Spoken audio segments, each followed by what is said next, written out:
The broadcast is now starting. All attendees are in listen-only mode. Hello, everyone. My name is Melissa Mata. I am the Municipal Research Analyst here at the Colorado Municipal League. I'd like to thank you for attending today's webinar.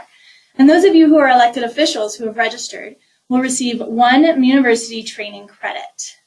Today's presentation, the PowerPoint itself, will be posted on our website, www.cml.org, under Training Materials.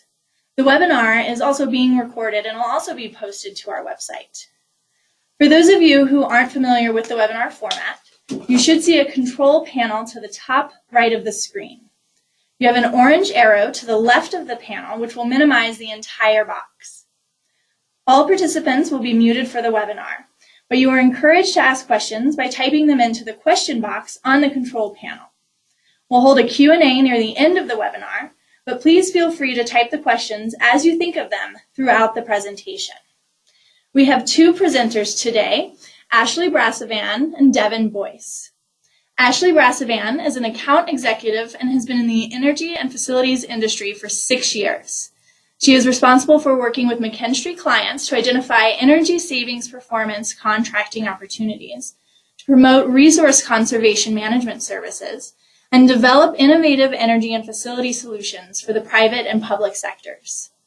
Ashley's expertise is focused primarily on energy management, energy efficiency, decreasing baseline emissions, and facilitating data collection and analysis within Colorado local governments. Ashley earned a master's degree in energy management from Duke University, and we're delighted to have her with us today. Devin Boyce is a facility condition assessment program manager and has been in facilities engineering for over 13 years. His expertise focuses on facility condition assessments and strategies for repair, renovation, and new construction, from individual buildings up to a portfolio level. His background also includes cost engineering and estimating, geared towards construction activities and data-driven decision-making methodologies. Devin has worked on FCA projects and cost estimating consulting for school districts, universities, manufacturers, medical facilities, airports, and specialized government locations, including dozens of Air Force bases. Welcome, Devin. So at this time, I'll go ahead and turn it on over to Ashley and Devin to take us through the presentation. Yes, thank you, Melissa, and I wanted to thank the Colorado Municipal League for having us here today to share a little bit more about our approach to facility condition assessments. McKinstry's worked with a lot of local governments throughout the nation and throughout Colorado on facility and energy projects. We've worked with about 25 cities throughout Colorado on a variety of these projects as well. So today we're going to share a little bit more about how to improve city resiliency while minimizing risk through long-term capital planning. So today the learning outcomes are really to deliver comprehensive data and information and show you how to document the condition, life cycle, and replacement schedule of the equipment within your facilities. Look at the cost of select facilities and properties and how this translates into future capital planning, how to track deferred maintenance within your city facilities, how to translate facility data into visualization tools that can better enable high quality decision making and prioritization, and then to support your capital forecasting and budgeting within your city finance department. So again, we've worked with a lot of cities throughout the nation, and we typically see a lot of challenges within facilities that sometimes are an issue to address. So we often see a lack of integration with building systems and automation. We always see a growing deferred maintenance backlog and a lack of funding to be able to address some of these issues. We see a lot of piecemeal projects to help band-aid some of this and a lot of piecemeal tenant improvements. And then we also see a lot of limited financial resources to be able to address a lot of these and lack of time and ability of staff to be able to address all of the concerns that they deal with within their facilities. And to go with this, buildings are very complex environments.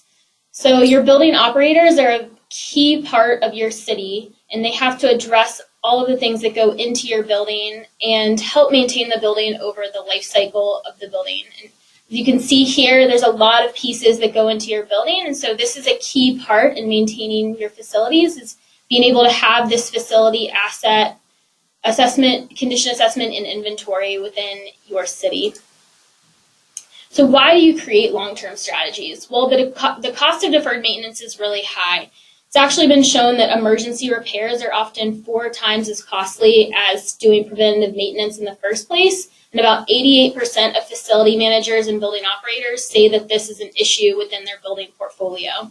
And out of all of this deferred maintenance, 50% is often HVAC-related issues. So this doesn't only affect your building, it often affects your occupants and building operators too. It often decreases the performance of your employees by 8 to 11% if they're doing work in a poor building. So addressing these issues is really key, not only for building maintenance, but also just for keeping your employees productive and maximizing the overall efficiency of your staff. So a lot of times we see short-term solutions and price-driven shortcuts to address deferred maintenance, when these often end up costing in cities more in the long run and cost your staff more time to address. So creating a holistic view through a facility condition assessment process is key to help save time and money for your local government. And the first step is really to get everyone on the same page and align views within the city. So we often see a lot of times that facility managers have different views and needs than an HVAC technician or electrician within the city versus city council or the director of finance. So the first step is really to get everyone aligned on your facility vision and make sure that everyone's goals are the same going into a facility condition assessment. And facility condition assessments really help to turn some of your biggest weaknesses into your biggest strengths within a local government. So these are really consultative services that document, analyze, and benchmark the current condition of an organization's facility assets and make data actionable, which I really want to highlight. A lot of times we'll see people go through and do facility inventories or facility condition assessments and create a lot of data, but not have a lot of action come out of that. And so this is really a key part to a facility condition assessment. You can really make this data actionable by combining this condition data with the financial analysis to identify capital planning priorities for your finance team. Why do facility condition assessments? They can help your city prioritize capital improvements, efficiency, and deferred maintenance building needs in your buildings for both long-term and short-term. They help to identify and quantify facility conditions and deficiencies, helps you to calculate the potential for energy savings within retrofits. So this even includes downsizing equipment. So if you're doing a like-for-like replacement, maybe there's an opportunity to look for decreasing some of the sizing of your equipment in the first place and reducing not only your capital costs, but also looking at energy savings opportunities. And then looking at forecasting, strategizing, and planning for future facility costs, which is, again, really good for short-term budgeting, long-term budgeting, and to better inform your finance team of what needs to be replaced and when it needs to be replaced. And then I can't iterate enough that often there's too much data and not enough answers. So I'm going to hand it over to Devin to show a unique approach to facility condition assessments and how to walk through that process within your city. All right, thank you. So looking at an FCA process overview at a high level, there are different segments to the overall process. First, we want to learn about the facilities, take the time to then audit the facilities in question, then analyze the data and report. But in many cases, some folks can say, we already have a process that's similar to that.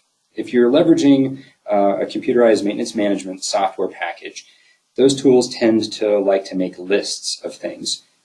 It will re-rack and stack the information, show you the worst first, but doesn't necessarily give you the full picture. Asset management software will also like to take some of those CMMS numbers and package them together. Item A plus item B, and now you have a project to address those items. But that checklist type approach doesn't always identify the root causes of what is creating issues for you in your facilities. The better way to go is really beyond just lists and numbers. It is about taking the time to ask the questions. How is this facility performing? What is my underlying issue?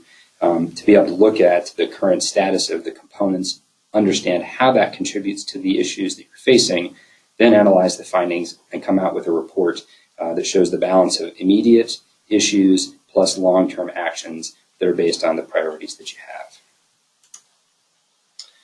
So if we look at the learning point, first we can talk to the pain points or ask questions. Maybe the overall issues have more to do with ongoing unresolved problems, things that you know are issues that you just haven't been able to address. Perhaps you have projects that you have performed, but they seem to fail to address the issue. A common one would be heating and air conditioning. You may replace equipment, but the building still feels too hot, or now it's incorrectly sized, so now it seems too cold. Either way, you have new equipment, and it's not an equipment issue per se, but you still have an issue. It could be staffing concerns. If you have folks that maybe haven't been trained in how to address the issue or maintain items, maybe you recognize that there are code violations, or you're just afraid that there could be code violations in a building that's been around for a long time. Technology burdens. I talked about CMMS systems and talked about asset management systems. Maybe the issue really is that you don't have any data to go into these systems to understand how to address the issues that you have. Maybe the end client requirements have changed. It's very common for a building to be built for one purpose and then gets repurposed into something else. And now maybe the requirements for the original design of the building don't meet the needs of the current occupants. It could also be that the leadership really requires supporting data to justify to me why I need to spend $1 million to fix this building or replace those components. Show me the pictures. So to do that, we have different data types. So we'll gather based on the type of assessment and then pick the data that goes with that. So you can look at the asset condition. So this could be step by step, looking at each particular component in that system. Then you move that up to a higher level and look at the operational data. How is this component operating? It could be brand new, but maybe it's still not operating the way that it needs to operate. Then the last level, again, you have the organizational need. What is it that we need it to do? What is it that we ultimately need in order to address the problem? So another step in the learning process is stakeholder interviews. Understanding when we go through a condition assessment that there will be people that already have areas of expertise in the organization. Folks that have personal experiences, things that they've observed, perhaps projects that they have participated in or led. There's a lot of legacy knowledge that can be mined to understand how things came to be, why conditions are the way that they are in a certain building. It's also important to understand the terminology. Generally, industry has standard terminology for things, but the way that systems operate and departments operate, they may refer to things differently, or there could be acronyms that are in play, and making sure that we can all speak the same language is important to be able to get the information that we need for the condition assessment. And I put something in here too saying address fears. One of the realities is, in many cases, operators or folks that are responsible for executing work orders can view a condition assessment as somehow the police coming in to tell them they've been doing a bad job. And in many cases, it's about allaying those fears to get them to open up and provide that legacy information to say, let us give you the tools that you need to do your job. We know that you want to do a good job, and it isn't intended to be finger pointing by any stretch, but we need to have that information and have that comfort level on their part so that they can be good team members as part of this assessment. Then we can look on the operational side. So if we understand what the general roles are, there's something that's perhaps falling through the cracks. If we're talking about challenges from an organizational perspective, what are the challenges as well? What are the successes? Where are things getting addressed? Or where are some of the shortcomings? Then understanding what's the measure of success? What's the ultimate goal of this assessment? Is it just about identifying project cost, or is it identifying a way to make the end client happy, to make the users of the building recognize that they are in a high quality building and address their needs? And then ultimately identifying the priorities for all of those things. What are the things that we need to do first? What is it that's going to address the problem in the near term as well as in the long term? So now we've got the background information. Now we're at this point ready to actually go and collect assessment data. So certainly that would be on-site at each location. We want to make sure that it's hands-on, spending time inside each location, looking and observing how each of the elements work together. You want to review the building elements within the scope of work. So it could be something that's limited to architectural or structural elements, depending on the needs of the building. You can certainly add mechanical, electrical, and plumbing. Those are where the majority of the building cost is, certainly where a lot of the maintenance is. And then there's also site civil considerations as well. So you could be looking at any combination of any of those to address issues in your building or to understand what the overall condition of your building is. Then you have the potential to revise the scope. So after we've looked through those particular systems that are the initial pain points, then we can say, well, as we've looked at this MEP system, have you thought about energy conservation? We see those opportunities beyond just the components that we've looked at. If we identify a life safety issue, or if there's an obvious code compliance issue, certainly we would want to address those. And it could be that if there was a significant enough concern, we would want to address that immediately. Third, the potential to provide the data that is collected directly into a CMMS system. So as I mentioned, in some cases, there may be software that's available that is either being underutilized or perhaps the data just hasn't been maintained. It's not uncommon for there to be gaps that develop over time based on how good the operators have been at entering data, or perhaps if there's been a data changeover, just making sure that the information is transferred. If we're taking the time to gather the information, we certainly want to make sure that it's usable and useful to you in whatever manner we provide it back. And certainly we want to also follow up on those stakeholder discussions. So we took the time to ask initially, tell me about your building, tell me what the issues are that you see, and now we want to follow up and say, hey, this is what I saw. Is that what you were talking about? Or even just walking through the building with those stakeholders to say, show me again where it is that you are having this issue. So as part of that site survey, first we can look at those things that we can quantify. So there is certainly the quantitative assessment piece. That's the count of components. The quantity could be an area of windows, area of roof space, make, model, serial number. These are the basics that would, again, go into a CMMS system. Understanding an installation date that typically gets blended with a design life also to understand what the remaining life is of those components. So as a baseline, those are all the things that you would want to have as part of a condition assessment, because that gives you the underpinnings to be able to project what my current need is as well as what my future need is going to be.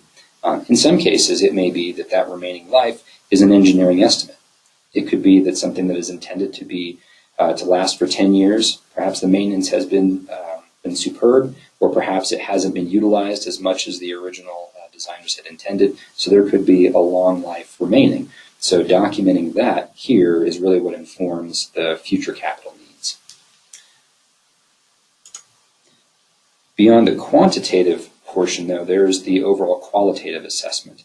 And now you can be looking at the overall condition. So something could be close to the end of its design life, but perhaps it's actually very functional. Is there a deficiency? Perhaps the deficiency is really related to a lack of routine maintenance, and so then the recommended action might be to simply maintain or to perform a minimal level of service on that particular asset. So these are, again, qualitative items that describe what to do to address this particular concern or this identified deficiency.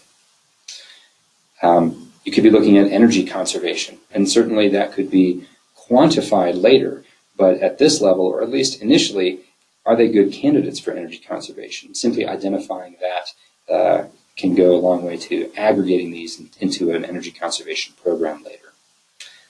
The occupant impact. Again, we were talking about the clients or whoever occupies the building to understand if this particular asset or component places them in a significant risk, or if it impacts their ability to occupy the space. That may be a factor in prioritizing one asset over another for those scarce resources that are available. Risk. If there is something that is inherently risky, or perhaps if there is something that is a critical asset, I think of backup power to a hospital, for instance, or to a clinic. Those are systems that you want to prioritize for funding because to lose them places the occupants at risk. And then certainly serviceability. If there are assets that are well maintained and perfectly functional, but then have no spare parts available because the manufacturer has gone out of business, that may be a candidate that you would want to replace sooner rather than later. And just understanding what that serviceability level is, again, is something that we can gather as part of an overall assessment and then factor that into a capital plan for priority and replacement. Ultimately, whoever's evaluating your facility needs to be familiar with the total variety of building systems and understanding that depth of information that's most important to you. You are the ones that will be identifying the need, and these assessments are intended to meet that need. There's a wide variety of ways to conduct these condition assessments, be they superficial, high level, or down to the level of functional testing. So you want to make sure and communicate what your end goals are and make sure that they're well understood before embarking on the site audit. Ultimately, the data that's collected needs to address the scope. So now that we've got all of this data, let's start the analysis. Good data analysis includes all of the collected data, certainly including the interviews and documentation. So although that's listed here at the end, we definitely want to keep that to the fore. Analyzing the audit data, starting with quantitative and qualitative data, being able to aggregate those and measure the one in conjunction with the other. Ultimately, to generate repair or replacement costs. The idea is that you want to be consistent with existing cost data. What are the benchmarks that you have experienced? If there's additional gaps or perhaps there's been a change in the market, we can identify what that additional factor might be, something to modify existing cost data, and then to identify those opportunities for efficiency, perhaps replacing 3 smaller components with 1 larger component. If that is something that makes sense, that can be part of generating that replacement cost. The point is this goes beyond just a simple like-for-like exercise. And again, that can be the difference in asset management tools or CMMS tools that assume a one-for-one, a like-for-like replacement. An example of this would be an integrative analysis. So in this case, this is a floor plan, and it's a little bit of an eye chart, so it's intended to be just representative of a large and fairly complicated space. Lots of individual hallways, lots of separate systems that are actually in play here. And in this case, there are 7 different systems that are servicing this area. So the idea is to not just go room to room to say all these components are brand new and therefore don't need to be modified or adjusted or even replaced. The idea is to integrate those to say, what is the overall experience of the occupants? What is the overall function? How well are these systems functioning? And are they meeting their expected need? Tying that back to the interview, understanding whether something could be oversized or undersized. Really, it's about identifying that deficiency and then bringing the facility expertise to say, here is the way to address this issue, which may go beyond simple capital replacement.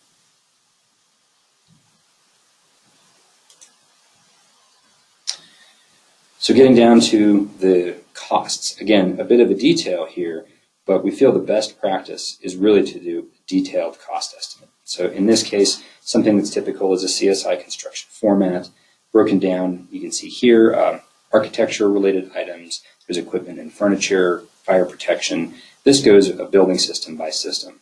And the idea is to provide costs in a variety of forms. Could be subtotaled by system so that you can see exactly how much of the overall project cost is associated with these specific deficiencies. And then to benchmark that against a cost per square foot so you can start making the decisions about whether or not a building should actually need to be replaced, or if you're looking at replacing the system within a particular building. Again, it's about providing information for you to be able to make some of those decisions. Ultimately, this cost should be based on actual replacement or actual construction costs. It's common to have RS means-based data or other standard databases simply be provided to use as a catalog, as though or a catalog for budgetary purposes. And that's fine, but there are certainly limitations. We feel the best way to do it is an actual replacement cost that is based on actual construction costs. And that typically is benchmarked then based on areas, regions within the country, or even for your particular municipalities.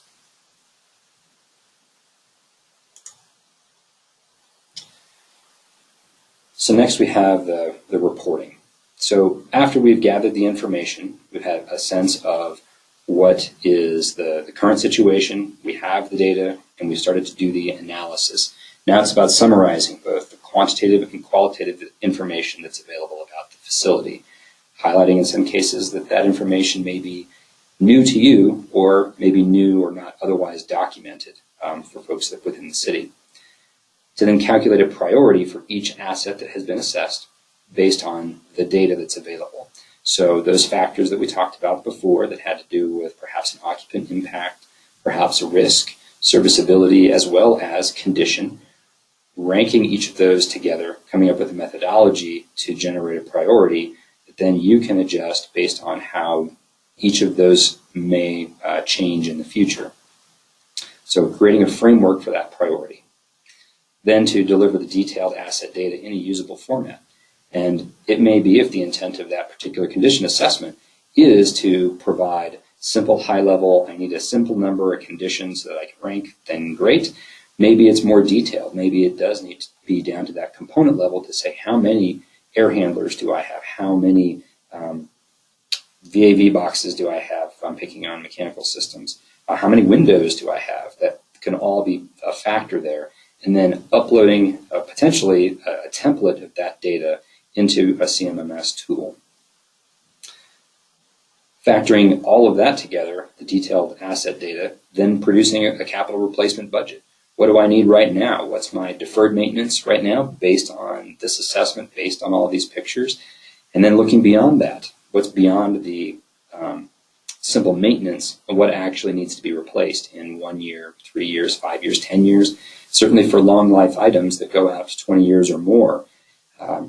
Having a comprehensive assessment that looks at all of those assets prevents or gives you knowledge ahead of time that there could be a year that maybe is 10, 12, 15 years in the future where these systems are all going to, at the same time, have a number of assets that all reach the end of their life simultaneously. That's going to create this significant capital need. So being able to anticipate that and plan for it, maybe make some adjustments to maintenance programs to avoid that. That's the idea of having that full budget that looks out multi-year. And then finally, to provide a visualization of asset conditions. So what we want to do is be able to convey this information. So we have these budgets, we've got this data, we've got a sense of priority and lots of good pictures, but how do we convey that information about what the true asset condition is? So in this case, we'll talk about visualization. So first we'll talk actually about that priority. So how do we score the assets? So in this case, we've picked 4 categories. First, we have the asset condition, then energy impact, and then there's occupant impact, and the final is the estimated replacement cost. So in this case, for this example anyway, the rule of thumb is going to be a high score equals it's a higher priority. So relative to asset condition, the worst possible conditions scored a 5. If in this case we've identified a significant impact to energy usage or energy consumption based on that particular asset, again, it gets ranked higher. Understanding what that occupant impact is going to be. If losing this asset or failure of this asset is going to cause the space to be unusable, clearly that would be a higher priority item or a higher score.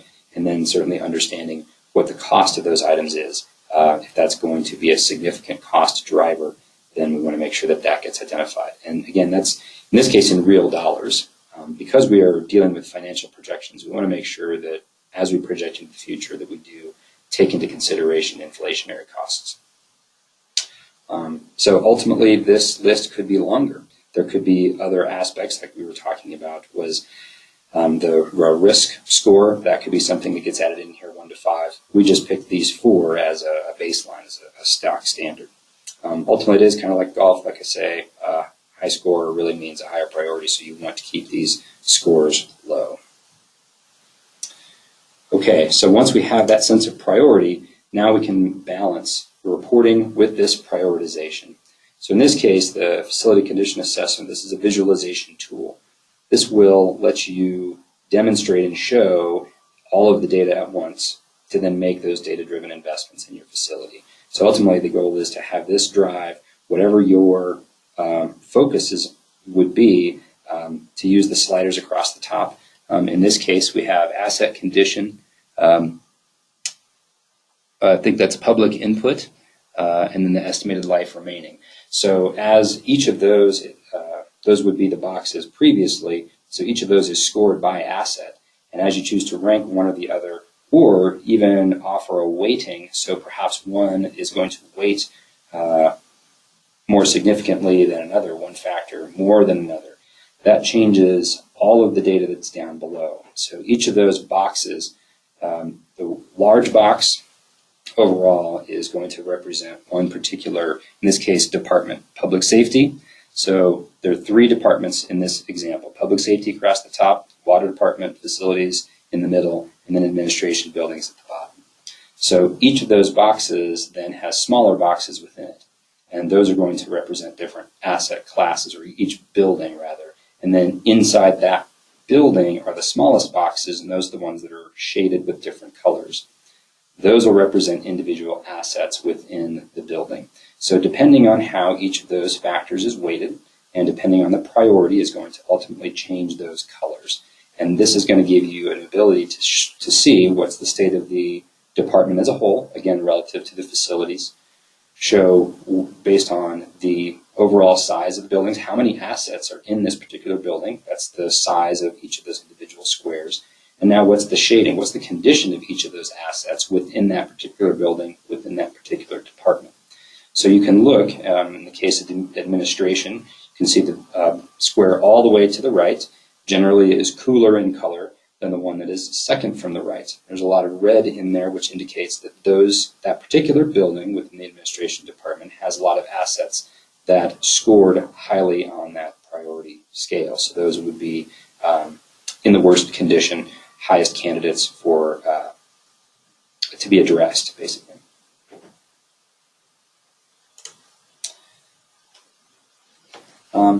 So in the past, this is probably going to look familiar to a lot of folks, because we will generate as much paperwork as you would like, and it's good to have reports, and it's good to have reference material, but it's only as good as something that you can do with it. And in the past, an FCA report was generally something that sat on a shelf, or it was used as reference for a while until eventually became a doorstop.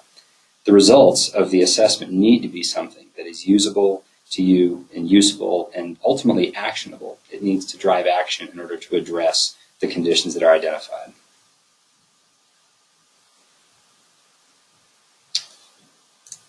So the best-in-class approach here is turning data into answers. So starting with a single source of facility data, having a comprehensive, all-inclusive, singular reference of facility data to rank one facility against another, one system against another, to be able to prioritize, then filtered by the criteria that's most important to you. And I'll highlight that that filter can change from month to month, week to week, to have that data in a manner that is accessible by a powerful and flexible tool ultimately gives you the ability to adjust your filters, adjust those criteria without having to go back and do another condition assessment. Ultimately, all of this is built to help you make decisions and make data-driven decisions to support your facilities and address any issues that you have.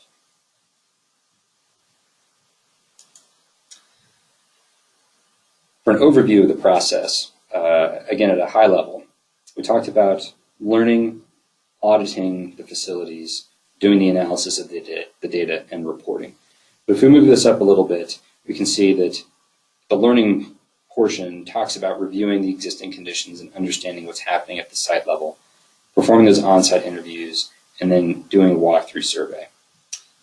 What we would also do as part of that audit portion, not only with the surveys, but have team meetings, update folks within the organization to understand what we're seeing, things that we may want to adjust. If there are opportunities for that scope adjustment, that's where we would want to do that. For the analysis, talking about data organization, what are the things that we need to be able to provide to you earlier versus later? what are the things that address those immediate needs, and making sure also if there is an opportunity to provide the data that we gather into your CMMS systems, that we understand how to organize it and format that data to be able to provide that. Then certainly adding cost estimates, understanding what conditions it is that we have observed, the specific assets and make and model of those assets that we have seen, to then be able to put specific dollars to those actions that we recommend. Ultimately then, we generate the report and present the findings. In some cases, presentation of those findings may be in a public forum. It may be also to boards or to other stakeholders that are higher up in the organization. Ultimately, to investigate the funding and provide the data that is needed to justify the funding.